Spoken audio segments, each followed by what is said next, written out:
Now let me share with you basically the different kinds of websites that I can make. In my company, Gilbert Studios, we basically offer 7 different levels of websites. There's a lot of words on this page. I'm going to walk you through it, so don't get confused.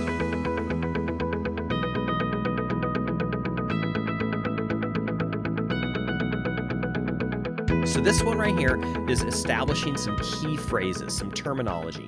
What is the internet? Talking about website hosting, talking about the 2 different kinds of websites, static versus dynamic, and how they work. Okay, now let me share with you basically the different kinds of websites that I can make. In my company, Gilbert Studios, we basically offer 7 different levels of websites. There's a lot of words on this page. I'm going to walk you through it, so don't get confused.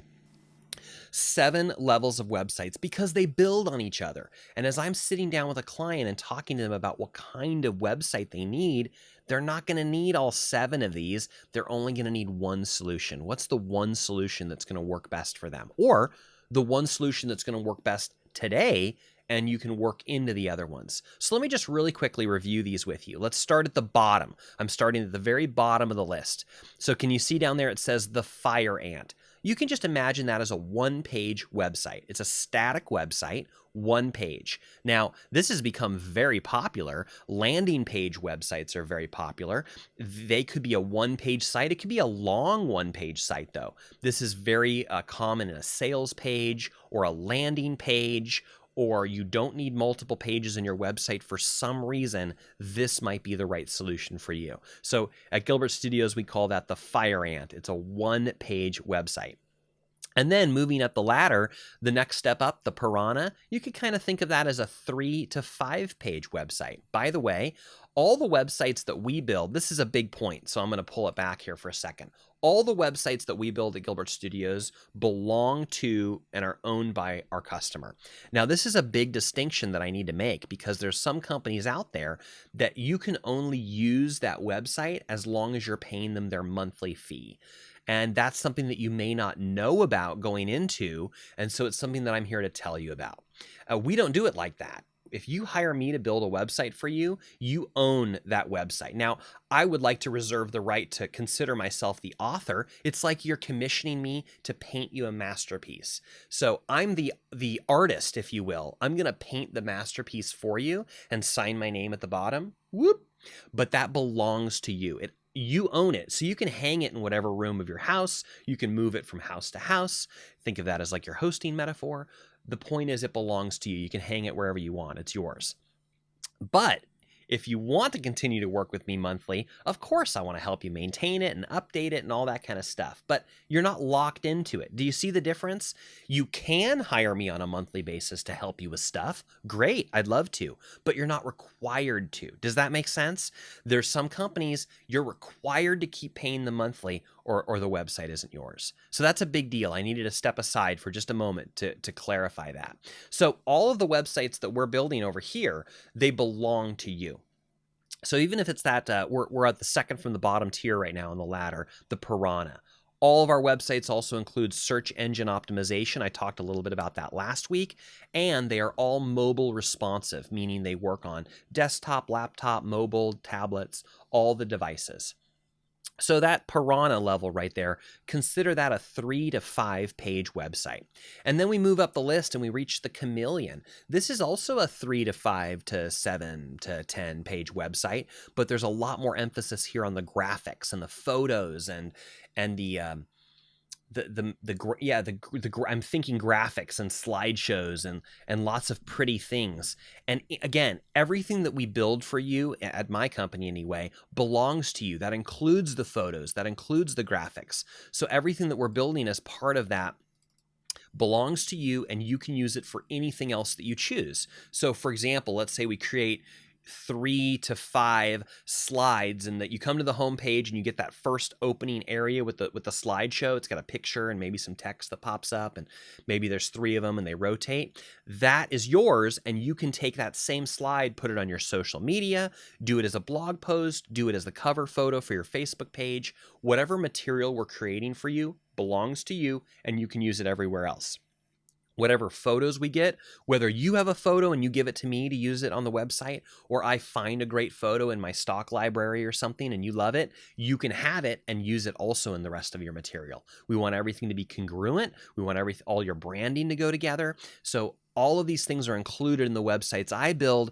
Your results may vary if you're with a different developer. Everyone does it a little bit differently. So keep that in mind. So these bottom 3 levels, if you will, this is our static website.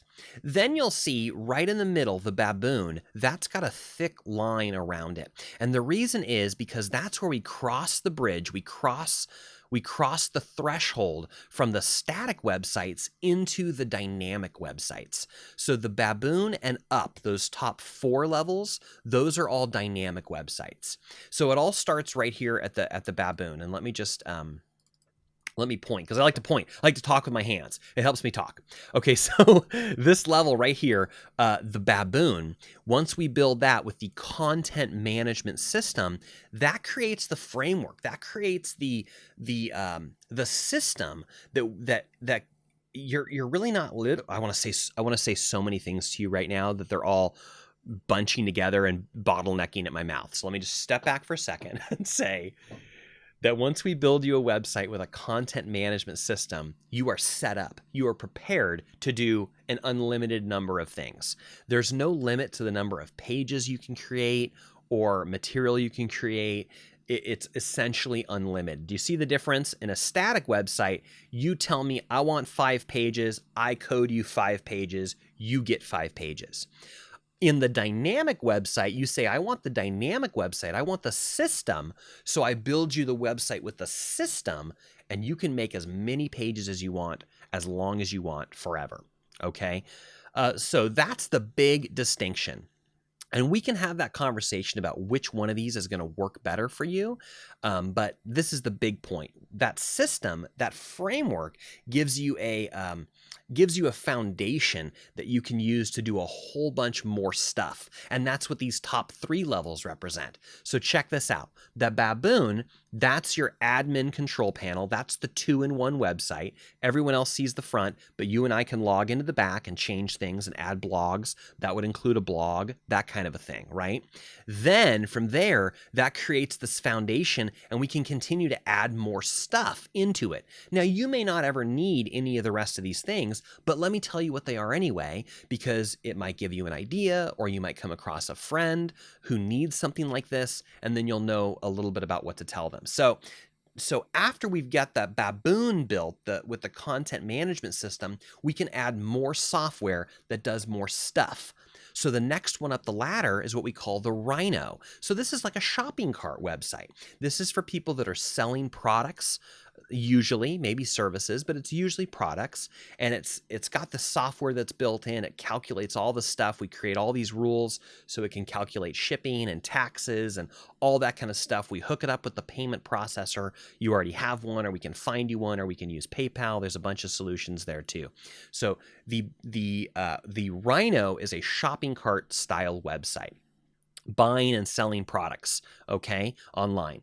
Then the next level up, what we call the Jaguar, this is a membership style website. In a membership website, your customers are coming and they're paying you either one time or monthly or yearly, or however we set it up, even free, but usually they're paying you something monthly or yearly to access some protected member only area. So there's like the front of the website that everybody can see, and then there's like become a member. You could have multiple levels. There could be like a bronze, silver, gold levels of material, or it could just be one member only section, and they have to pay you, and then they get their own password, their own special access to this protected member area. This is called user control, user access control. Basically, they're paying you, we're giving them credentials that allow them to then log in and be able to access that member only area. So maybe you have an educational course, for example, on on how to do something or how to create something or how to build something in your business or life or your health or your finances or whatever it is. I'm working with a bunch of clients in all those fields. They're all building their courses right now. This is the kind of website you need to support that. There's a member-only area. Someone signs up, they pay you, they are granted access, they are given a username and password, and then they can log into the website. They're not logging into the back end. They're still logging into the front end. It's a little bit different. We can go into that. Let me know if you have questions. But basically, they're given a password that allows them to access this member-only area of the website. Does that make sense? And then finally, the very top up there, what we call the lion, is our social platform. That is to say, maybe you're a big company and you want your very own, I didn't say this out loud, but Facebook. You want your very own Facebook. I wouldn't say that. I would say your very own social platform where you want people to be able to log in and exchange photos, status updates, whatever's appropriate for your people and your communication. I would never say that we're ripping off Facebook and creating a clone of Facebook. That's not what we're talking about at all. We're talking about basically a membership website in a way. It's a form of membership website, except it's a special form of membership website where your members can interact with each other and exchange information and photos and resources and whatever's appropriate to your company. So as you can see, there's a lot we can do with a website. When someone says to me, hey, CJ, how much does a website cost?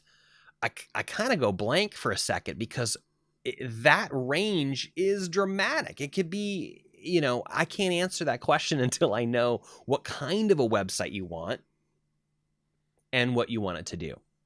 So that's when we start with your goals and your demographic targeting. Then we talk about the different kinds of websites. Then we talk about this ladder of websites that we can create, and we figure out what's going to be the right solution for you. And as far as the price, it's all dependent on your budget. It's all dependent on the needs of the company. Honestly, a website can range anywhere from $2,000 to $20,000. It really does depend on the budget and the needs of the company.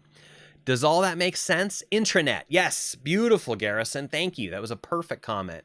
This is an example of an intranet. Maybe your company wants to have an internal website that your people, not necessarily your clients, but your employees or the people within your company can log into it and exchange information. That's a great example, Garrison. Thank you. That's known as an intranet, not the internet, but intranet, meaning it's internal to your company. Internal, intranet. It's an internet website for people internally. Does that make sense? And that's why it's called an intranet. Great point, Garrison. Awesome. Thanks for chiming in right then. Any other comments, questions, or feedback on this piece?